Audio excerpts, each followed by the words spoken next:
Welcome back to Conflicts of Interest. This is episode 612, and today is June 11th, 2024.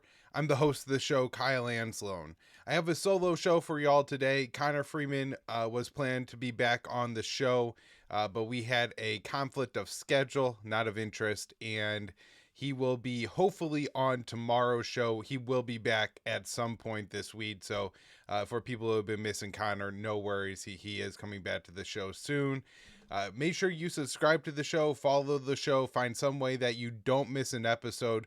We're hosts at the Libertarian Institute. Reprint the show on the blog at antiwar.com. YouTube, Rumble, or Odysee for the video version of the show. It's, of course, anywhere you can listen to audio podcasts. And follow me on Twitter at KyleAnzalone_, where I post all my work, all the articles I write, all the shows I put out, and other news stories that I think are important. And most of the times, they're the ones I talk about on the show. Let's get into it today. This one's on my Twitter feed. Congress says let Ukraine hit more targets inside Russia with U.S. weapons. This is from Blaise Mali at the Quincy Institute for Responsible Statecraft. He writes, U.S. policy towards the war in Ukraine is to escalate rather than work to calm tensions. If activity on Capitol Hill is any indication, in late May, Politico reported the Biden administration had quietly given Ukraine the authority to conduct limited strikes in Russia using U.S. weapons. It was a stunning shift in administration policy that underscores the dire battlefield conditions for Kiev and risks serious escalations in the war, according to the administration's own thinking. In response to the news, lawmakers have introduced two competing amendments to this year's National Defense Authorization Act. One introduced by Representative Thomas Keane states that it is policy of the United States to lift restrictions on Ukraine's ability to strike legitimate targets inside Russia with U.S. provided weapons. What exactly is legitimate targets means is not specified in the legislative text. According to last week's reporting, the White House had only greenlit strikes near the area of Kharkiv in the country's northeast. So one of the co-sponsors of this bill is actually my congressman, and I wish I was better at pronouncing his name. It's Jake Okunuchelos, and he recently told Semfor that he wanted the administration to give Ukraine even broader discretion. He said they should authorize all weapons to be used to strike any site within Russia that has military application. That means energy infrastructure, troops, staging sites, industrial sites. Others who praised the decision lamented that the Biden administration had not arrived at that conclusion earlier in the war. The amendment has 21 co-sponsors, more than all but two of the 1,316 amendments introduced for the NDAA, including 13 Democrats and 8 Republicans. So on the other side, Representative Paul Gosar, a Republican from Arizona, offered an amendment that would prohibit the use of weapons provided to Ukraine for the purposes of striking targets within Russian territory. So this is good news. Good on Paul Gosar here. As of the time of this publication, the amendment has no co-sponsors.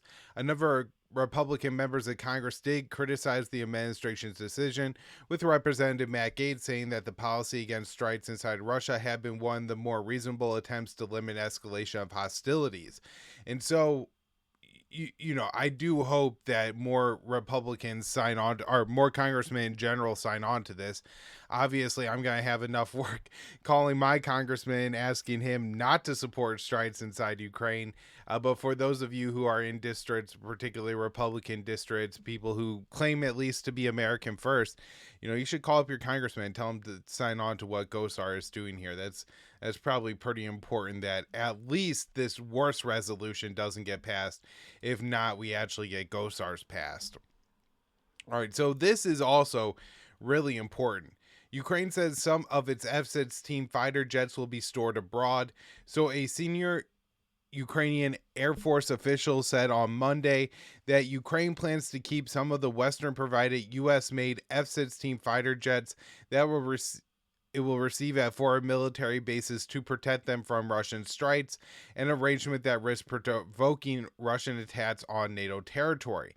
So the brigadier general is the chief of Ukraine's aviation in the Air Force, and he said there are a certain number of aircraft that will be stored at secure bases outside of Ukraine, so they are not targeted here. And this will be our research in case of need of replacement of faulty planes during routine maintenance. Russian President Vladimir Putin and other Russian officials have previously warned that NATO bases housing Ukrainian jets are that are used in the war would be potential targets. So Putin said last year, according to the Associated Press, if they are stationed at air bases outside Ukraine's borders and used in combat, we will have to see how and where to strike the assets in combat against us. It poses a serious danger of NATO being further drawn into this conflict. Putin and the Russian Foreign Minister Sergei Lavrov have also noted that the F-16s are capable of carrying nuclear weapons. Lavrov warned last year that Russia would view them as a nuclear deterrent. The Netherlands recently announced they would allow Ukraine to use F-16s it provides for strikes inside Russian territory.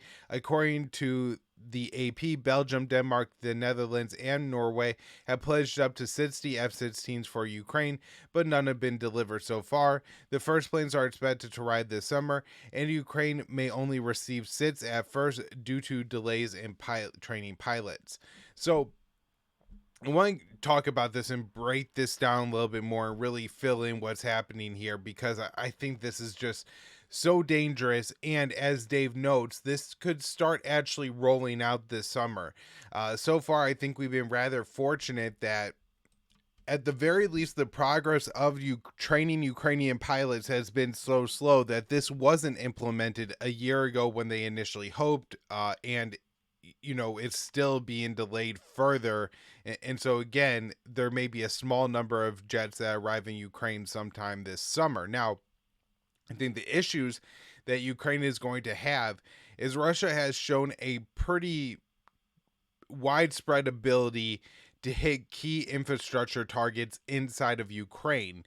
And we already know that Ukraine is operating with limited air defense systems. So it's not as if they have a bunch of Patriot missile batteries to throw around and defend airfields and things like that. And so it seems very likely to me that Russia's first goal here would be to target the airfields that they believe Ukraine will use to fly these F-16s to make them non-functional, and then from there, targeting F-16s that do arrive in the country.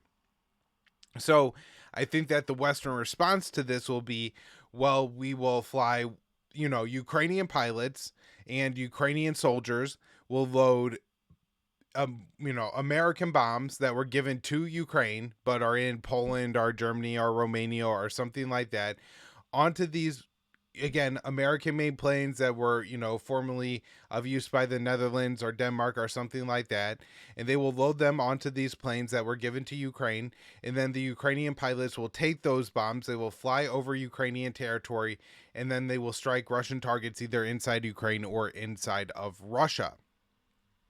So Russia has said that if you do this, we're going to hit the bases that these planes are coming from. Now, I do think Russia would probably try to shoot down the planes first, right? I think that would be their first solution, because obviously that would present a far less significant escalation for the Russian defense systems. It may be good practice and data collecting to figure out what it takes to target a NATO F-16 and to shoot it down. So they may see some value in that as well. But however, I can see a ridiculous situation where the U.S. is essentially putting these planes on the ground inside Ukraine for as short of time as possible. And I'm not familiar exactly with the F-16 capabilities or anything like that, but if it would be possible to essentially drag the landing gear on the ground without stopping the plane or something like that. And you may think, Kyle, that sounds very juvenile. The U.S. government would never try to skirt Russia's red line in such a flippant way, but we've seen in Gaza that they have American troops that are standing basically at the end of the floating pier. So where it attaches to the ground in Gaza, and they say, oh, they're on the pier, they're not on the ground, so we have no boots on the ground. Or we park you know mine resistant vehicles, MRAPs, on the beach of Gaza in 2 feet of water, and they say, the wheels are wet, so it doesn't count. And so I do think we could see this kind of very trivial thinking in the White House that could lead to a very major escalation if the US and its Western allies are allowing Ukraine to use their air bases to load, to fuel, to maintenance these F-16s that are then flown into Ukraine, and for who knows how long, and to do what in Ukraine, and then to hit Russian targets, in even those inside of Russia, is just such a huge and dangerous escalation. Again, I hope that the situation here is that the U.S. is telling Ukraine that, hey, these planes had to be parked in Ukraine and really take off in Ukraine, and then go hit the Russian targets, and then Russia would just be able to destroy the airfields, and that would prevent this escalation from taking place. Because I don't think it's outside the realm of possibility that Russia would hit a NATO military base or some kind of NATO target. Again, Putin has talked about responding asymmetrically and things like that. So with the U.S. blowing up the Nord Stream 2 pipeline, maybe he blows up some kind of oil infrastructure or something like that. But I do think there would be a pretty significant response from the Kremlin here. And this is something we should really keep our eyes on. All right, next up here, some stories about Gaza. UN Security Council adopts Gaza ceasefire resolution. So Dave DeCamp writes here, June 10th, antiwar.com. On Monday, the UN Security Council adopted a U.S. drafted ceasefire resolution for Gaza based on a proposal recently outlined by President Biden. 14 of the 15-member body voted in favor, with Russia abstaining, so it passed. The U.S. claims Israel has accepted the proposal, but Israeli Prime Minister Benjamin Netanyahu has publicly rejected it and continues to rule out the idea of a permanent ceasefire. Russia said it couldn't support the resolution because it wasn't clear what Israel had agreed on, and that the resolution was too vague. That seemed to be the case to me as well, that this was good rhetorically, right? Certainly the world calling for a ceasefire in Gaza is not a bad thing, but it doesn't seem to be the kind of resolution that says Israel must do this or this action will happen. There's none of that. So while Hamas has informally responded to President Biden's proposal, it welcomed the ceasefire resolution and released a statement showing strong support. The Palestinian group said it was ready to enter into direct negotiations on the implementation of these principles. The resolution outlines a 3-phase deal. The first phase includes an immediate, full, and complete ceasefire with the release of hostages, including women, the elderly, and the wounded, the return of remains of some hostages who have been killed, and the exchange of Palestinian prisoners. The first phase would also involve Israeli withdrawal from densely populated areas of Gaza, the return of displaced Palestinians, and a significant increase in humanitarian aid.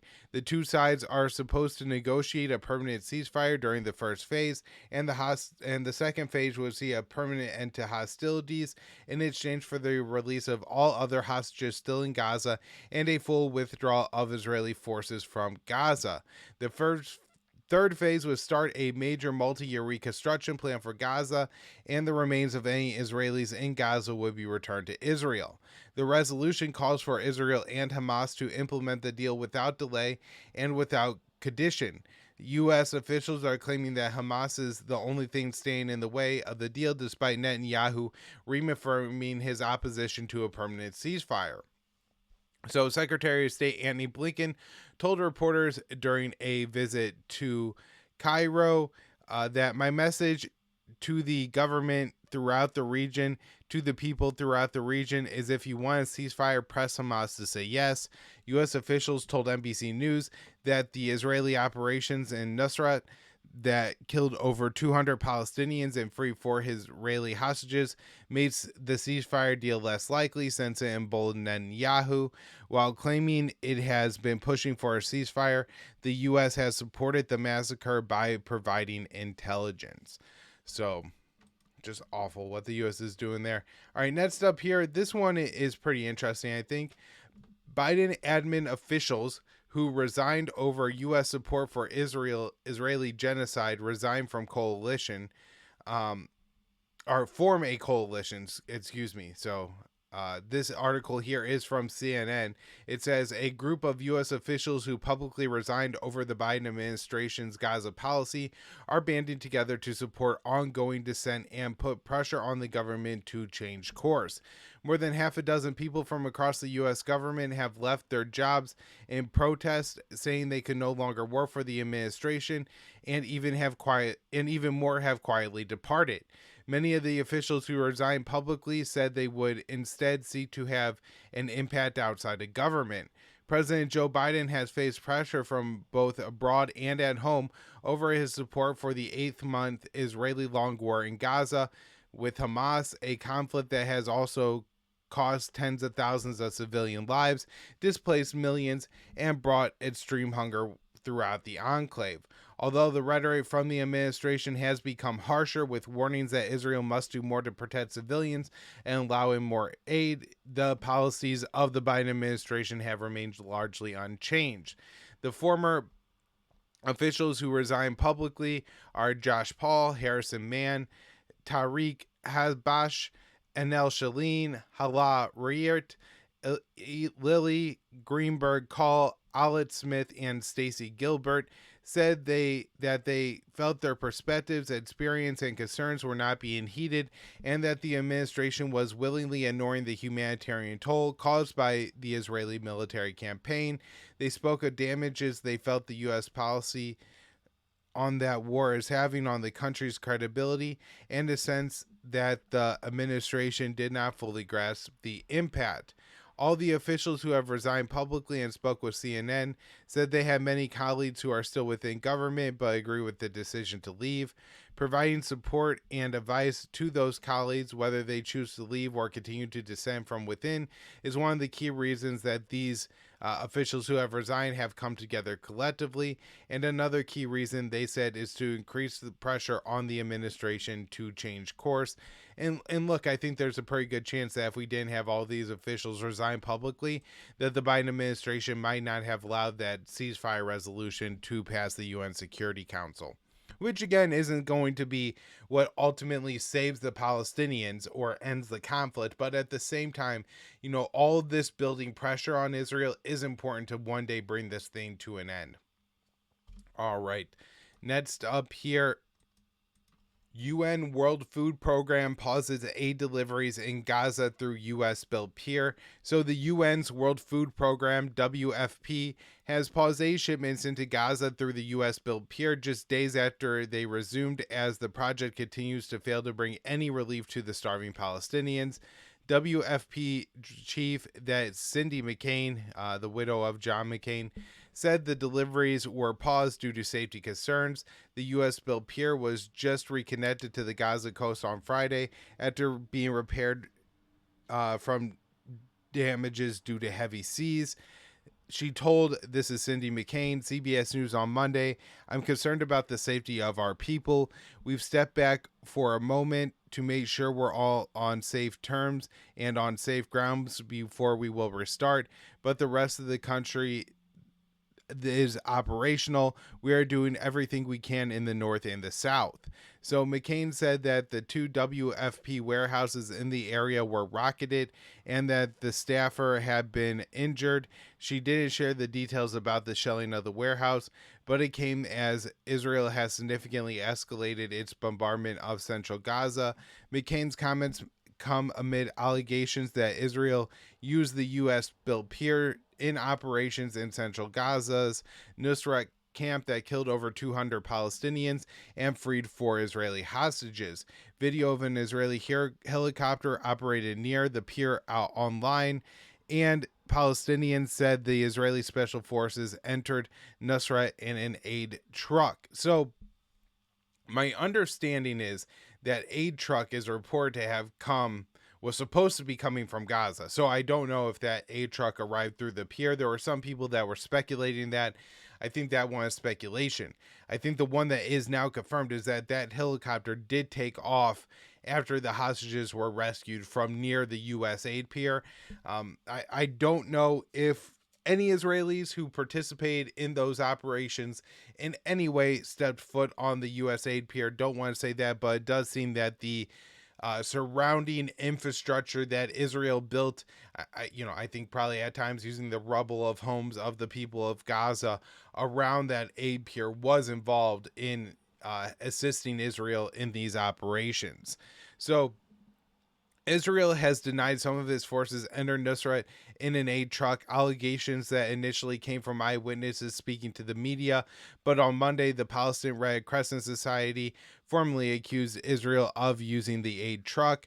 So the Red Crescent said the occupation forces deceive people by distinguishing themselves under the cover of aid that civilians desperately need amid their suffering from severe food insecurity.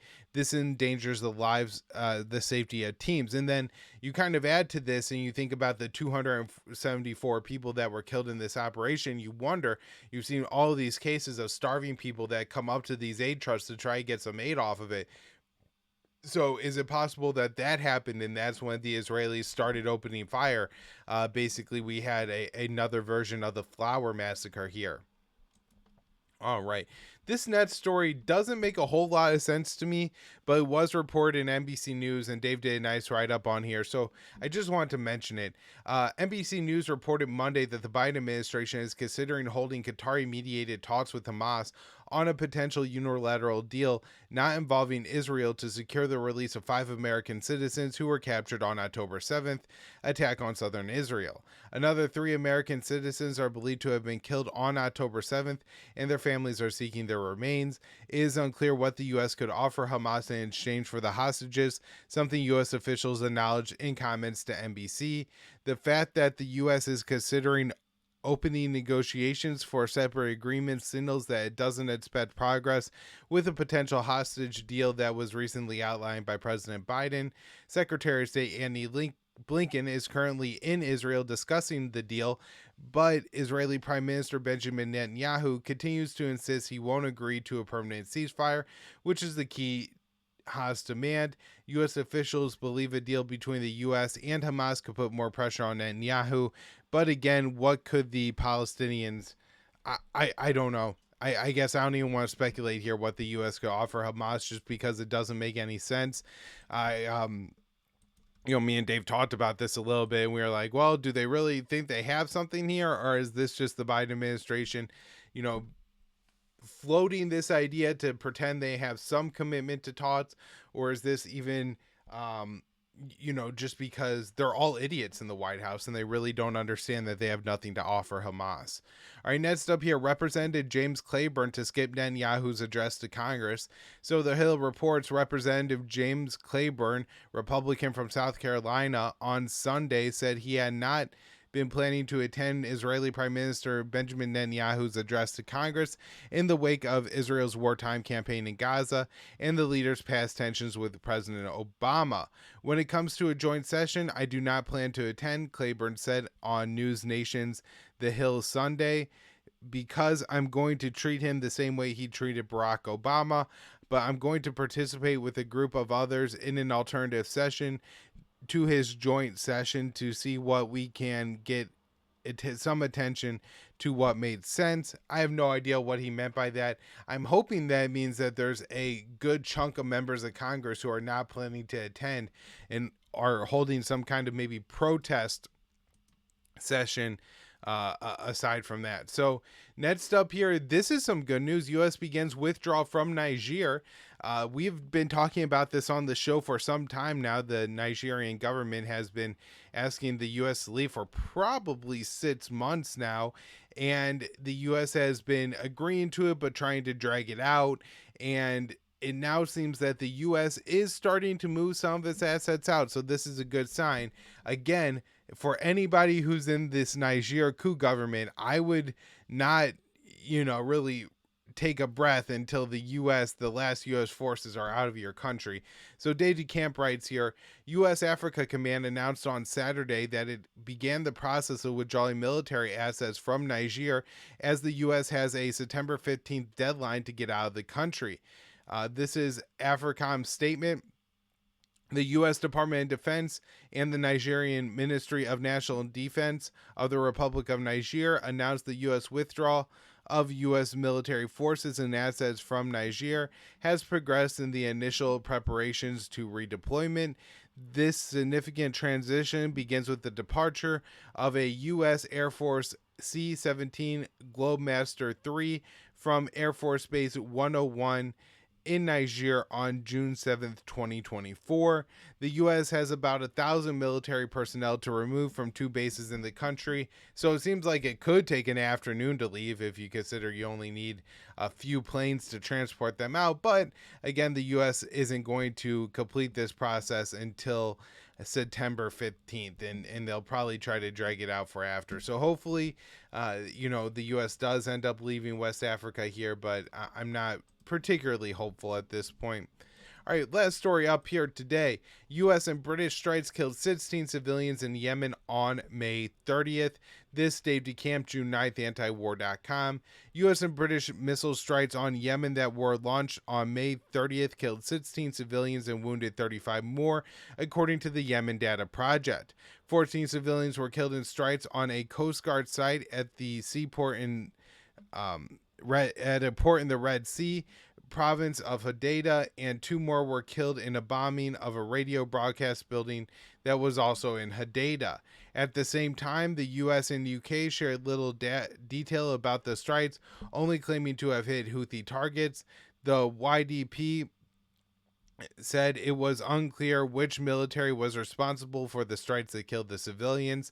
The U.S. and British bombing campaign on Yemen started in January and has failed to deter the Houthis, as the Yemeni group has continued to attack commercial shipping in response to the Israeli onslaught in Gaza.